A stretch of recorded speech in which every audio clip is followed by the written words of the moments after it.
There are things in our power and things outside of it. Our thoughts, goals, aspirations, and dislikes, as well as our own actions and pin, are all under our power. Our physical traits, our birth class, our reputation in other people's eyes, and any honors or offices bestowed upon us are beyond of our power. Working inside our sphere of control, we are naturally free, autonomous, and strong. Weak, limited, and dependent outside that sphere. If you pin your hopes on things outside your control and take things that belong to others, you are liable to stumble and blame God and others. You will, however, be in charge of your inner life if you focus your attention just on what is actually your own concern and leave to others what concerns them. Nobody can harm you or hinder you. You'll have no enemies or blames.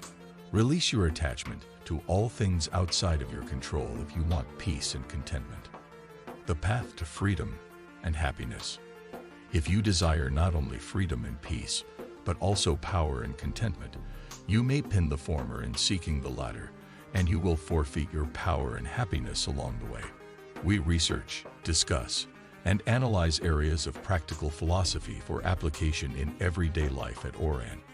All humans are defective. We all have limiting beliefs, prejudices, wrong assumptions, rough edges, and oddities that make us individuals. It's acceptable that we're not flawless or finished. It's a part of human nature. Our perceptions are refined by experience, and our thoughts and beliefs are shaped by coming into contact with the reality of life, as most people develop throughout time. We all want these adjustments to make us better people over time. This doesn't always happen. Today, we'll utilize Stoic philosophy to find 5 guidelines to make sure our development and change are positive. This development is mostly unconscious for the most part. We're shaped by God's happenings. We become products of our surroundings and random chance as a result. Random chance can lead to good or bad results since it's random. This way to develop is not resilient. A far better technique of change is to make it conscious and deliberate, reminding ourselves of the people we want to be, our objectives, and our steps. Stoicism is an ancient Greek school of philosophy that asks, how can we live a good life? In other words, how can an individual like you and me reach eudaimonia, or flourishing? One of the few ancient systems of thought that people still follow to this day is Stoic philosophy, which has withstood the test of time better than most others from the same era. Practicality and simplicity make it ideal for building a resilient and constructive personal philosophy. Stoicism will help us build that conscious path ahead now. We discussed earlier. First, accept what you can't control. There is only one way to happiness, and that is to cease worrying about the things which are beyond the power of our will. Epic. One of the cornerstones of Stoic philosophy is the ability to acknowledge what you cannot control. Epictetus also said, the chief task in life is simply this: to identify and separate matters so that I can say clearly to myself, which are externals not under my control, and which have to do with the choices I actually control. Where then do I look for good and evil? Not to uncontrollable externals, but within myself, to the choices that are my own. If we get this right, we remove the ability for the areas of life outside our control to impact our peace of mind, and we're free to focus our efforts on the areas of life we can control. This essentially makes us far more resilient and more effective as individuals. If we get this wrong, we allow anything in the world around us to influence our well-being. Our peace of mind becomes a plaything of chance through our inability to decide what we can do something about and accept what we can't. Instead, we're pulled in all directions by anything around us that captures our attention and our emotional energy.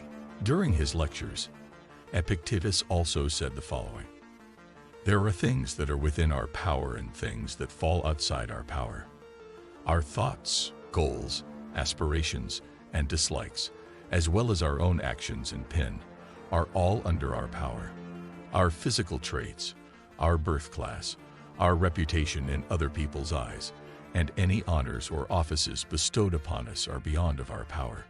We are naturally free, autonomous, and strong when we are in our sphere of control. Weak, limited and dependent outside that sphere. If you pin your hopes on things outside your control and take things that belong to others, you are liable to stumble and blame God and others. You will, however, be in charge of your inner life if you focus your attention just on what is actually your own concern and leave to others what concerns them. Nobody can harm you or hinder you. You'll have no enemies or blames. Release your attachment to all things outside of your control if you want peace and contentment. The path to freedom and happiness. If you desire not just peace and contentment, but also power and wealth, you may pin the former in seeking the latter, and you will forfeit your power and happiness along the way. One area of life that causes a lot of people a lot of suffering is the inability to accept the unraveling of events around them, despite these events being completely outside the individual's control. This could be anything from traffic, the economy, the weather, or the actions and behaviors of other people.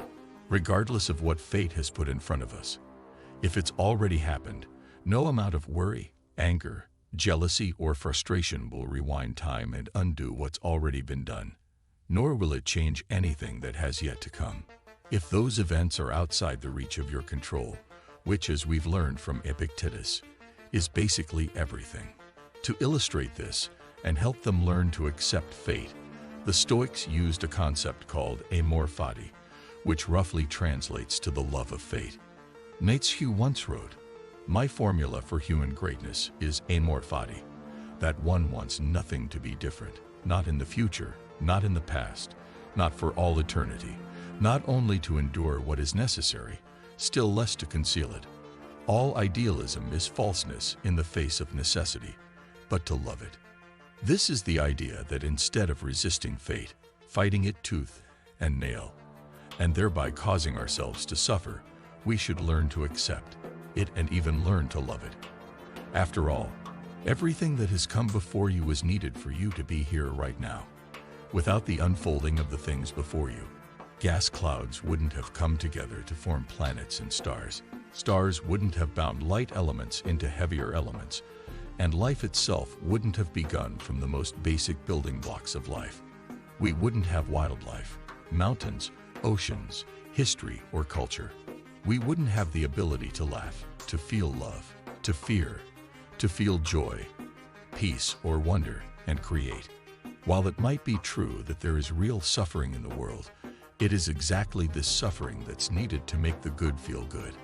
We need hard work to make rest feel restful. We need loss and transience to appreciate what we have. And we need dark to appreciate the light. And while it's easy to focus on the areas of life that cast a shadow over our well-being, the shadows are part of life.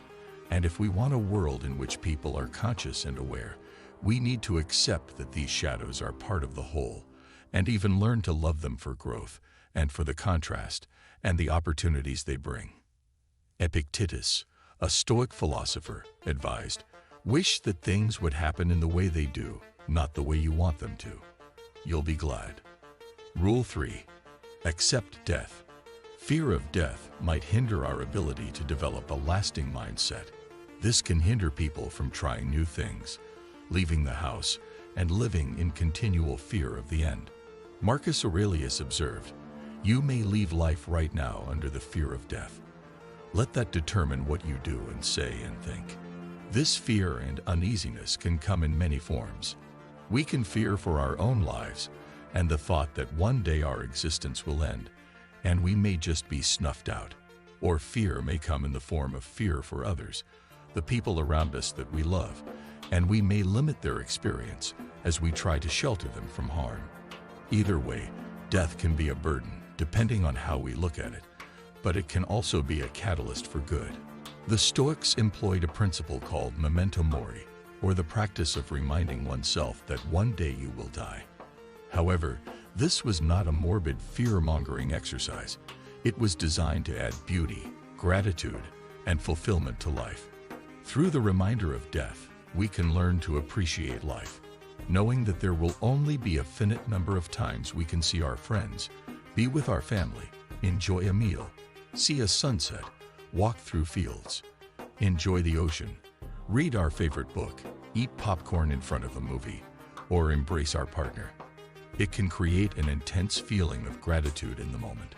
It can help us stop taking things for granted. We stop focusing on the little arguments and the minor annoyances, and instead become more deliberate with our attention because we're now aware it's a limited resource. The awareness of death can add vibrance to life, and something which is normally pushed out of mind because of the discomfort it caused can be one of the most useful tools to help us find gratitude and help us focus on what's important. Rule 4. Accept happiness is your responsibility. Eleanor Roosevelt observed, "We shape our lives and ourselves over time. The process never ends until we die, and the choices we make are ultimately our own responsibility." There is one thing people do that blocks all routes to growth, and that thing is blame.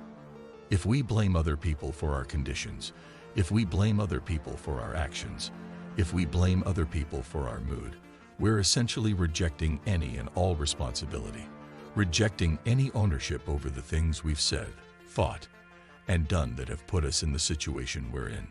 It's one of the worst things we can do for personal growth. The Stoic philosopher Epictetus said, "If you want something good, get it from yourself." While blame is a nice, quick way to make ourselves feel better in the moment and put all of the fault on something or someone else, it not only stunts us long term, it's often a lie. If we reflect on our life, there are always things we could have done, decisions we could have made, beliefs we could have changed, relationships we could have managed better, and actions we could have taken to get us from A to B, and then from B to C, rather than doing nothing. These things are always our responsibility. If we have a look back on the conversation we had about control and the things in life Epictetus explained that are within our control, everything there is our responsibility. As a reminder, he said, within our power are our own opinions, aims, desires, dislikes, in a sum, our own thoughts and actions. Can we blame other people for those items? It's true, but not constructive. One small correction would allow you one more moment of feeling like it's not your fault. This inability to accept responsibility usually leads to an inability to change. Instead of evolving as a person, you'll end up stagnating, and the same problems will likely face you year after year. We have a responsibility for our health. Rule 5. Accept life changes. The Roman Stoic philosopher Marcus Aurelius wrote some of the greatest words about change. He wrote, "Fear of change. But what can exist without it? What's closer to nature's heart? Can you take a hot bath and leave the firewood as it is? Eat food without transforming it? Can any vital process take place without something being changed? Can't you see it's the same with you? And just as vital to nature. We seek comfort, predictability, and order. We want the world to suit our mental framework. Change is typically the unknown, the unfamiliar, and it risks upsetting all the things that make us feel secure and comfortable. But change is inevitable, and if we don't learn to adapt in the face of change, we risk crumbling under its weight. The more we resist, the more we suffer when things happen. Nature is change. You can't be here or experience the world's wonders without it. Accept change in a cheerful spirit, as nothing but the dissolution of elements from which each living thing is composed. If it doesn't hurt the good elements to make continually into one another, why are people afraid of them changing and separating? It's a natural thing, and nothing natural is evil. What would you have done without such obstacles? So whenever you find yourself in the middle of life's challenges, accept them as they are. Accept that you can only control what you do, think, and say, and try to look to see what can be gained from the adversity, what lessons it can hold for you, and what growth it can spark.